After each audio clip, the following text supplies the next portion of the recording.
Assalamualaikum warahmatullahi wabarakatuh. Perkenalkan, nama saya Marcelena, NIM 8602311692. Di sini saya akan melakukan praktikum mengenai tentang simbiosis. Adapun contoh simbiosis mutualisme, yaitu di mana dua spesies saling menguntungkan, yaitu antara lebah dan bunga mangga.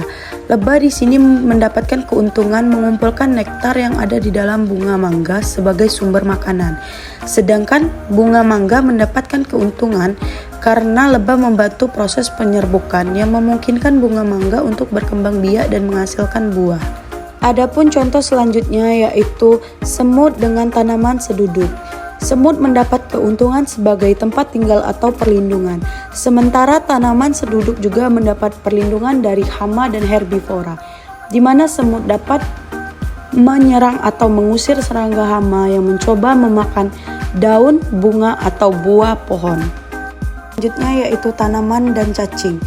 Cacing membantu tanaman dengan membuat lubang di tanah yang membuat tanah menjadi gembur, serta mengurai bahan organik menjadi nutrisi yang bermanfaat bagi tanaman.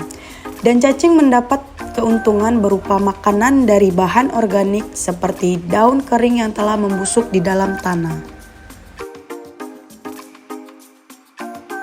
Selanjutnya simbiosis komensalisme, di mana yang satu diuntungkan dan yang satunya tidak merasa diuntungkan ataupun dirugikan, seperti anggrek dan pohon jati. Anggrek mendapat keuntungan sebagai tempat untuk hidup, cahaya matahari yang cukup untuk fotosintesis, serta nutrisi dan air dari pohon jati. Pohon jati tidak mendapatkan manfaat ataupun kerugian. Contoh selanjutnya adalah tumbuhan paku dengan pohon mangga. Tumbuhan paku mendapat tempat untuk tumbuh dan yang lebih tinggi untuk mendapatkan cahaya matahari yang cukup dan air hujan. Sedangkan pohon mangga tidak mendapatkan keuntungan ataupun kerugian. Terus selanjutnya ada pun contohnya bunga telang dengan pohon geladakan. Di sini bunga telang mendapat keuntungan untuk perlindungan, sedangkan pohon geladakan tidak mendapatkan keuntungan ataupun kerugian.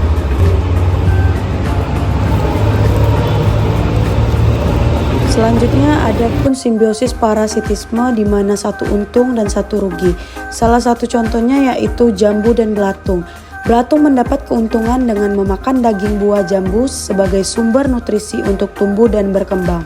Sedangkan buah jambu mendapatkan kerugian karena rusak dimakan oleh belatung dan akan membusuk. Contoh selanjutnya adalah kucing dan kutu. Kutu mendapat keuntungan berupa tempat tinggal dan makanan di tubuh kucing berupa nutrisi dari darah kucing.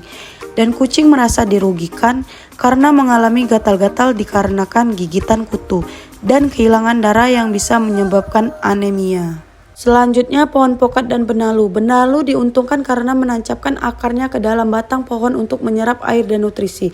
Sedangkan pohon pokat dirugikan karena nutrisi dan air yang seharusnya digunakan untuk pertumbuhan justru diserap oleh benalu, yang menyebabkan terhambatnya pertumbuhan.